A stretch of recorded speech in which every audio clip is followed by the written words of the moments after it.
Rádio Imprensa. O X da Questão. Entrevista.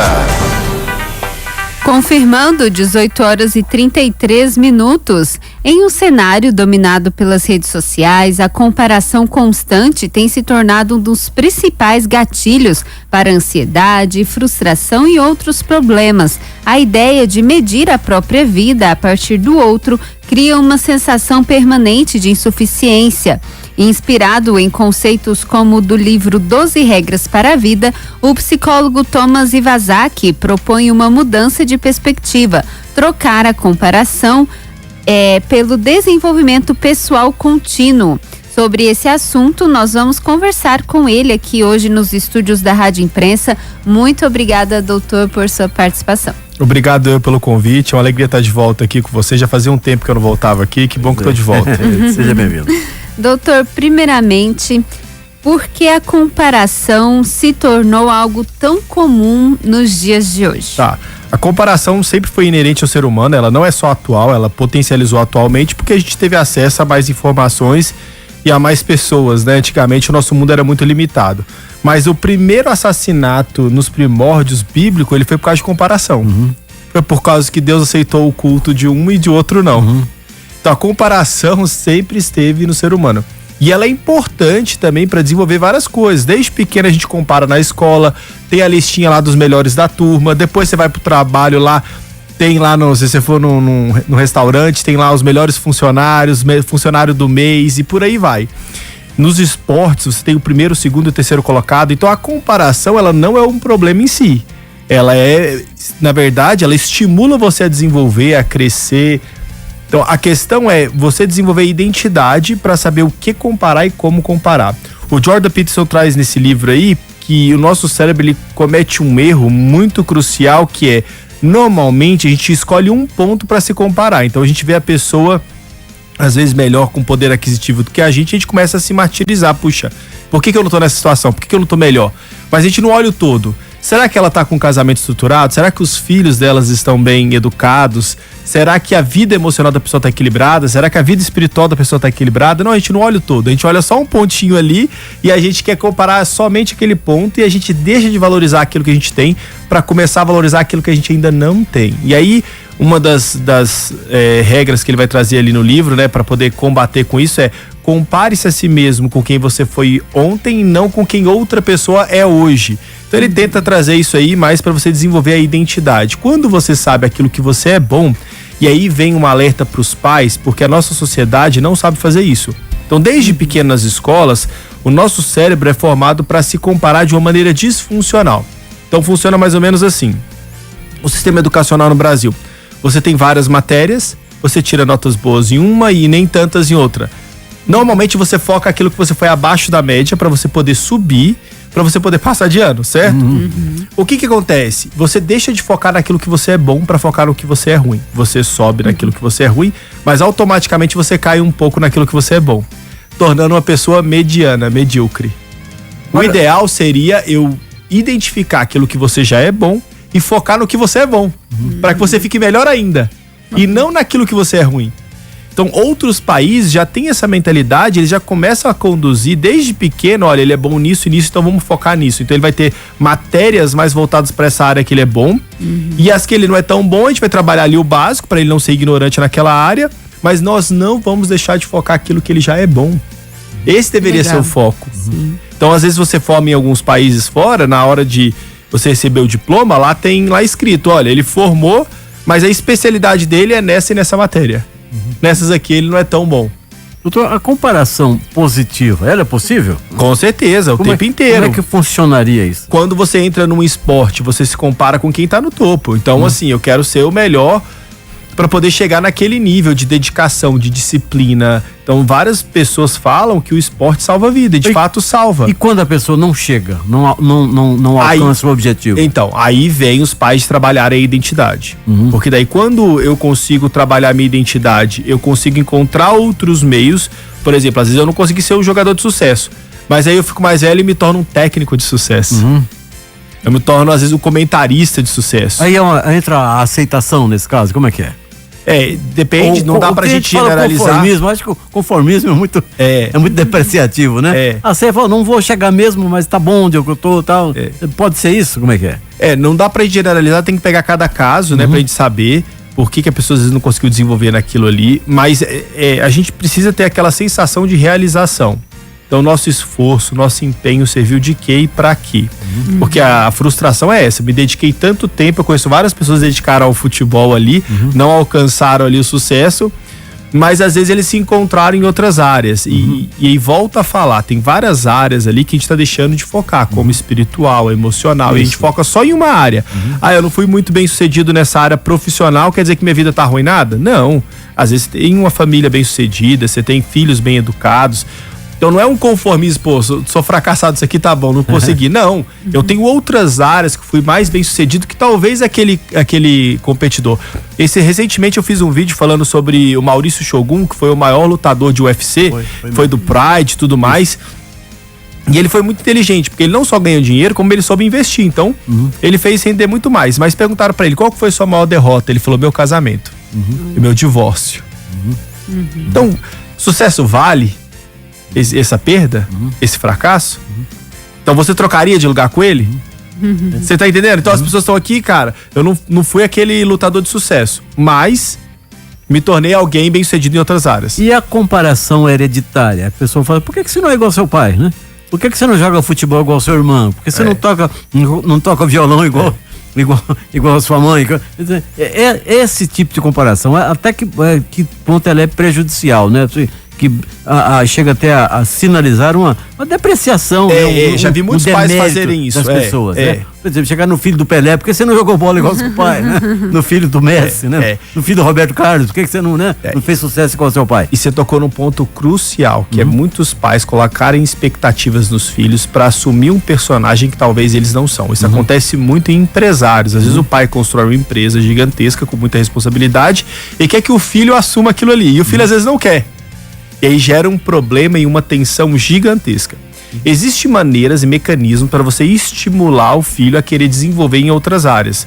Mas eu não posso querer colocar nele um peso que talvez ele não dê conta de suportar. Aí vai dos pais, das pessoas mais velhas, terem maturidade para saber conduzir. Não pode clonar. Não, e assim, é tudo questão de ferramenta mesmo, né? Às vezes a pessoa ali é uma questão de direção, orientação que ela consegue estimular. Michael Phelps, por exemplo. Ele tinha TDAH, déficit de atenção, tava com vários desafios e a mãe levou no psiquiatra, o psiquiatra falou pra medicar. Ela falou assim, eu acho que vou tentar uma outra alternativa, vou colocar ele no esporte. Coloquei ele na natação, se tornou o maior medalhista do mundo. Da história, né? Então o que era uma disfunção se tornou o maior ganho dele. Então por quê? Porque foi canalizado. Então a estratégia aqui é isso, parar de colocar expectativa nos filhos e nos jovens e começar a ajudá-los a eles descobrirem aquilo que eles são bons. Então, esse é o processo que nós perdemos muito hoje. Os pais e as famílias estão terceirizando muita responsabilidade para faculdade, para escola, para babá, para psicólogo. Às vezes ele quer que o psicólogo em uma hora resolva o que ele não resolve o mês inteiro ou o ano inteiro. Às vezes, né? Não, e é verdade isso aqui. Os psicólogos infantis estão cheios, lotados. Porque os pais não querem assumir a responsabilidade, às vezes querem transferir. E é muito mais fácil ser diagnosticado com uma disfunção, uma doença, que eu fico livre da responsabilidade de desenvolver a criança. Então essa questão é muito sério. Então os pais, as escolas precisam rever essa forma aí, porque isso aí tá trazendo um adoecimento. Hoje a depressão é a 4ª doença que mais acomete o ser humano. Em 2030 vai para número 1. Tem um dado também que fala que países mais desenvolvidos têm o maior índice de depressão que os países subdesenvolvidos, como a África, Índia. Só que assim, também falam que é por conta da falta de diagnóstico, né? Como não tem tanta estrutura, eles não diagnosticam tanto. Mas eu acredito que países ali como Coreia do Norte, que sofrem ali um regime mais difícil para a maioria das pessoas, eles são mais solidários. Como tá todo mundo numa fase difícil, vamos nos ajudar uns aos outros. Né? Então isso diminui a carga. Isso diminui o peso e a pressão. Já em países onde há uma disparidade muito grande de poder aquisitivo, e eu fico me comparando sempre com o vizinho que troca de carro, a depressão e a pressão é maior. Doutor, e sobre as redes sociais, tem potencializado esse problema das comparações? Tem e muito, mas o problema não são as redes sociais, o problema é a falta de treinamento para utilizá-las.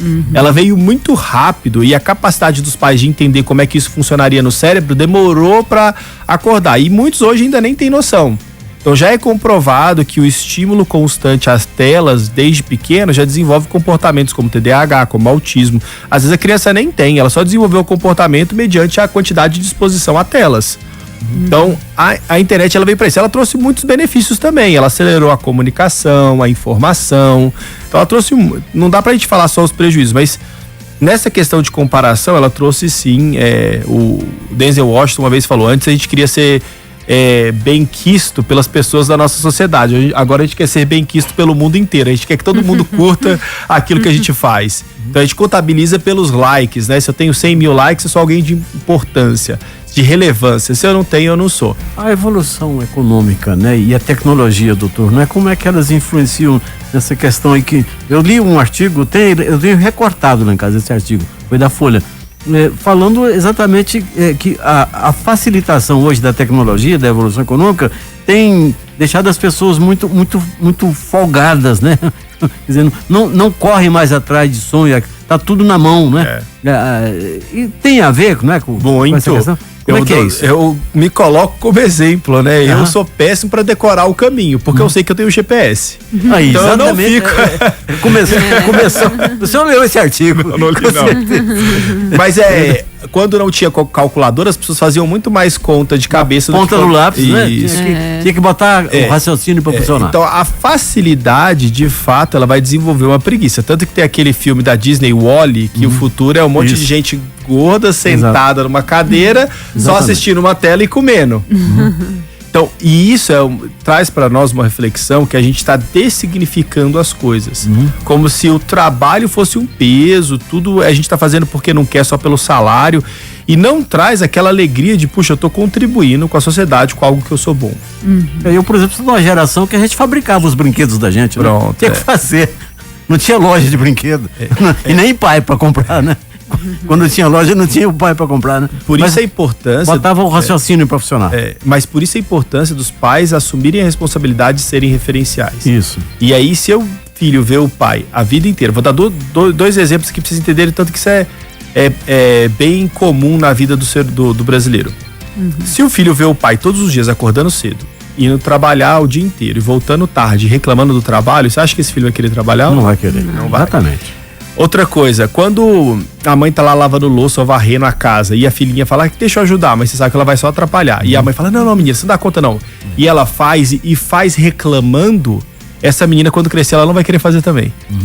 Agora, se ela não vem pra cá, te dou uma buchinha aqui, você finge que tá fazendo do meu lado, né? E eu faço isso cantando, sorrindo, como se fosse algo prazeroso, meu Deus, essa criança não vai precisar pedir pra ela fazer, ela mesma vai ter a motivação de ir lá fazer. Aí depois os pais reclamam, por que o menino lava a louça? Viu a vida inteira você reclamando que era um Nunca peso, deixou lavar, né? Você vê que é programado. Então os pais programam e depois reclamam pela forma como eles mesmos programaram os filhos. Você começou a responder uma pergunta. Que estratégias práticas você recomenda para desenvolver esse foco no próprio progresso? Então, se trabalhar. Hoje em dia, ainda tem esse desafio de buscar terapia, de desenvolver a inteligência emocional, porque às vezes a gente pensa que é mais para quem tá com depressão, com esquizofrenia, bipolaridade, ainda tem esse estigma. E infelizmente as pessoas esperam chegar na última instância para buscar ajuda. Aí chega, já tá divorciando, já tá morando separado. Então, assim, tudo surge do núcleo familiar. Todas as disfunções que nós temos na sociedade começou antes de uma família. Então a família é que vai moldar a mentalidade das pessoas que vão para a sociedade. E nós estamos fazendo um péssimo trabalho. Pela primeira vez, estão dizendo que o QI da próxima geração está sendo menor do que a da anterior. Então, por conta dessa incapacidade de conseguir acompanhar a evolução e as ferramentas. E nós estamos deixando de valorizar coisas simples para todo mundo se comparar com quem está lá no topo. Então, antigamente você ia pra praia e você voltava, tirava foto, alguma coisa, comparava, tudo, que legal, você foi pra praia, tem gente que nunca foi pra praia. Hoje você vai e volta e a pessoa fala assim, que praia feia, tem uma aqui que eu vi na internet mais bonita que essa. Exatamente. E a questão não é só a praia, é a primeira vez que você leva seu filho, a primeira vez que você vai com sua esposa, é a experiência da relação que você está dividindo com outra pessoa. Satisfação, né? Mas hoje não está valorizando mais isso. Nós estamos valorizando, se eu postar e gerar muito resultado. Para pessoas que eu nem conheço. Então eu tô deixando de valorizar esses momentos com as famílias próximas para valorizar com pessoas distantes. Talvez não interfiram em quase nada na minha vida. Doutor, e sobre a IA, inteligência artificial, né?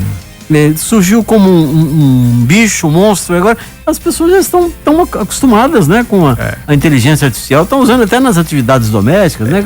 Até para terapia, tem gente fazendo terapia com o IA. Qual é o risco, né,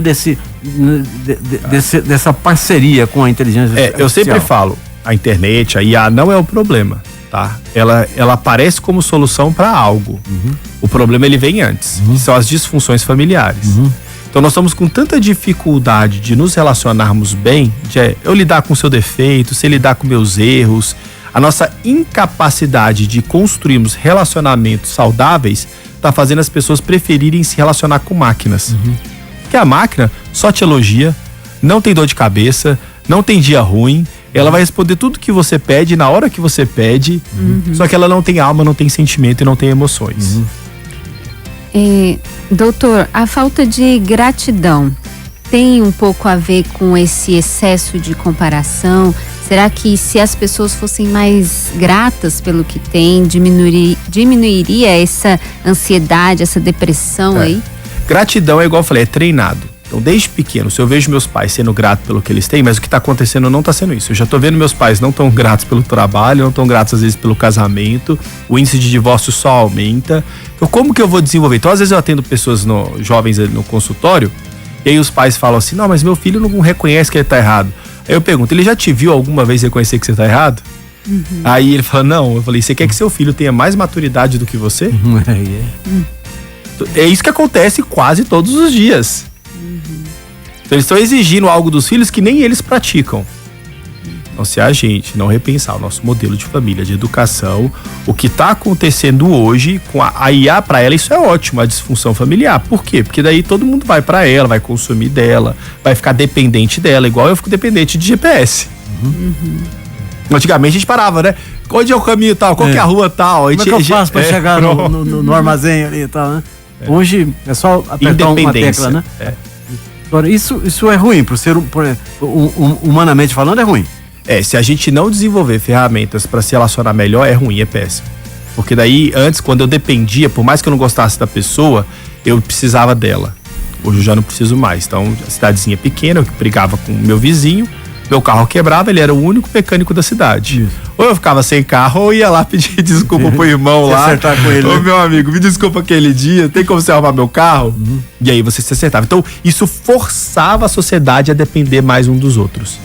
Então, essa facilidade nos tornou mais independentes e nós tentamos ser autossuficientes. Essa autossuficiência está sendo a ruína da sociedade.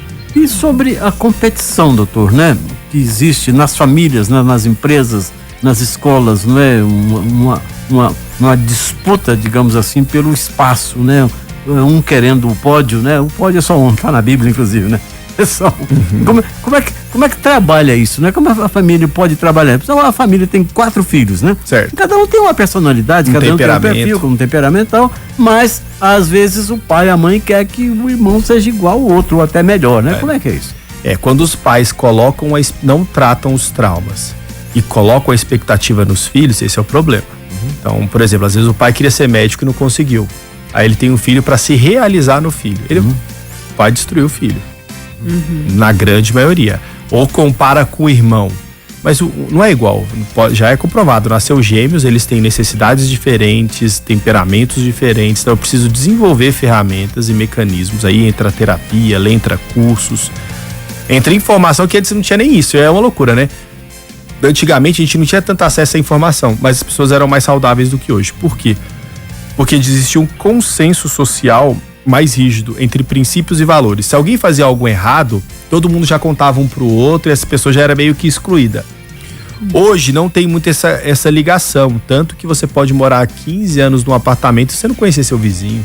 Antigamente você pedia café, pedia arroz, às pedia vezes feijão. até sobe no elevador com ele, mas não dá nem bom dia, né? Pronto. E aí isso aí tá sendo prejudicial, porque não tá ensinando para a próxima geração a se relacionar. Hoje é tudo por interesse. Então eu só me relaciono por interesse. As pessoas estão deixando de ter e manter amizade. Então, amizade é só se eu tiver uma empresa, um negócio. Esses dias eu vi um empresário, influencer falando isso. Não torne seu amigo seu sócio, torne seu sócio seu amigo. Ele querendo dizer que você tem um cara que é bem sucedido em uma área e você se conectou com ele, faça dele seu amigo. E não pegue um amigo e tenta trazer ele junto com você, porque às vezes ele não vai ter o mesmo desempenho nem que tá você. interessado, né? Porque às vezes ele não tá interessado. Ou seja, eu tô colocando o sucesso financeiro acima da amizade. O que tá acontecendo hoje em dia? As pessoas estão envelhecendo sem amizade e já está sendo comprovado que uma das características que estão determinando uma velhice saudável é a quantidade de amigos que eu cultivo durante a vida. Nós estamos conversando aqui com o Dr. Thomas Iwasaki, psicólogo. Ele é pastor também, viu? Não, pastor não. É missionário. Ele é missionário, né? muito tempo, Missionário, pastor, tá ali, né? Tá tudo junto ali. Cuida de almas, né? Eu queria que o senhor falasse assim, quando é que as pessoas precisam perceber, né, que estão trabalhando de forma equivocada, né, na família. Vamos tirar o exemplo da família, né? Quando é que o pai e a mãe, né, principalmente os dois, tem que perceber que estão direcionando o seu grupo, né, familiar de forma errada, equivocada? A primeira coisa é se tratar, se conhecer, né? Porque assim, a maioria das pessoas elas vão empurrando com a barriga, né? As coisas vão acontecendo, a gente vai atropelando tudo, vai vivendo, vai tentando fazer da cabeça. A gente estuda às vezes 5, 6 anos para exercer uma profissão e não estuda nada para ser pai, mãe, marido, esposa, faz tudo da cabeça. E a chance de dar errado é muito grande. Ainda mais hoje que não estão preparando as pessoas para o casamento. A gente está preparando a próxima geração só para o mercado de trabalho. Isso. Então, não é difícil você olhar para uma criança e ver quando ela está piorando. Não é difícil você ver para um casal e ver quando eles estão piorando. A questão é que nós estamos deixando sempre chegar em última instância, quando já está indo num psiquiatra, já está tomando um antidepressivo, às vezes já está no casamento ali separando para poder buscar ajuda. Então, a primeira coisa é: vamos buscar ferramentas antes que o problema chegue, para quando o problema chegar a gente já ter a solução? Um bom livro, né? Mas não adianta, o ser humano ele só muda quando sente dor. Essa, infelizmente, é assim. Então, e aí eu começo a tratar as pessoas no consultório, e é interessante porque quando eu trato uma coisa, aparece outra. Falei, meu Deus, mas isso aqui não tava aparente tanto. Falei, lógico, você tá com uma dor de cabeça, uma dor de barriga, uma dor no pé, você vai tratar o que dói mais primeiro. Minha cabeça tá doendo muito. Aí você trata, não, mas minha barriga também tá doendo. Aí você vai pro outro. Mas aí você vai tendo consciência de como você tá. O problema é que a gente tá medicando para não sentir dor. E a gente medica, não sente dor, não amadurece, não desenvolve ferramenta e não se torna um referencial para as próximas gerações. E quando se passa a transferir responsabilidades, né? Às vezes a criança tem alguma dificuldade de comportamento, né? Aí a mãe põe na natação, o pai põe no judô, o avô põe na música, o outro põe na escola, né? E aí chega o fim de semana, põe no acampamento da igreja, né? Pra ver se alguém dá jeito naquele menino ou naquela menina. Essa transferência de responsabilidade, ela prejudica? Muito, é prejudicial? É falta de ferramenta, né? A transferência da responsabilidade. Claro que é bom você colocar no esporte, é bom você colocar na escola, mas nunca transferir a responsabilidade. E aí, hoje, não é só no Brasil, tá? Na Europa, para vocês terem ideia, quando eles chegam ali na adolescência e vão entrar na faculdade, o governo, ele ajuda financeiramente para eles saírem de casa e morarem ali em repúblicas e estudarem, porque eles não favorecem tanto o vínculo familiar. Agora você é um cidadão do estado, do país. O Japão tem muito disso, muito, né? Isso, Tem umas coisas que são boas, igual na Suíça, por exemplo, as crianças andam sozinhas, às vezes com 5, 10 anos na rua e todo mundo para. Se alguém fizer alguma coisa, a pessoa, né, vai colher sérias consequências, porque ninguém pode tocar em nenhuma criança porque pertence ali ao governo, eles têm uma responsabilidade. Tem as partes boas, mas também tem a parte prejudicial, porque eu deixo de valorizar as raízes, que são as famílias. Então, igual volto a falar, o núcleo familiar é de onde sai tudo que nós vemos, as comparações erradas, a inveja, ganância, soberba, tudo ali é no seio familiar. São fenômenos sociais, doutor? Totalmente, é do ser humano. toda criança, você não precisa ensinar nenhuma criança a ser egoísta. A criança já nasce egoísta por natureza. Pega um brinquedo de uma criança de 1 ano, você vai ver o que ela vai fazer. Ela vai morder você. É verdade. É meu. Então elas vivem brigando. O impulso fala mais... o primeiro sentimento é o meu, né? O impulso fala mais alto. Aí vai dos pais treinarem essa criança para desenvolver altruísmo, empatia, humildade. Essas coisas são treinadas. Eu preciso treinar muito para que ele desenvolva. Tanto que tem adultos de 50 anos que nunca desenvolveram nenhuma dessas características. Então a criança já nasce por natureza egoísta, querendo defender o seu. E aí, com o tempo, ela vai amadurecendo, eu vou treinando ela. Como? Falando para ela? Não. Sendo exemplo. E aí, aquilo que eu falei, às vezes os pais querem que os filhos amadureçam em alguma área, sendo que nem eles são os exemplos disso. Aquela famosa frase que eu ouvia desde pequeno, né? Faço o que eu falo, não faço o que eu faço. Você conhece essa frase, né? Não funciona, não façam isso, tá? Por favor. Nós conversamos com o psicólogo Thomas Iwasaki. Nós gostaríamos de agradecer a sua participação. Agora são... Não tem um livro aí? Como é que é? Tem, mas já esgotou, tô na segunda remessa. Se chegar, eu vou trazer. Então, que legal. Pode falar o nome pra gente, o contato. Temperamentos Revelados, tá na Amazon, você consegue encontrar lá. No meu Instagram, Thomas Foco na Mente, TH. Você vai ter lá meu contato, assessoria, secretária, e aí tudo que você precisar, tem curso, teste, livro, tem tudo lá. Thomas Foco na Mente. Agora são 18h59. Gostaríamos também de convidá-la a voltar mais vezes. Obrigado. Tá bom? Voltarei.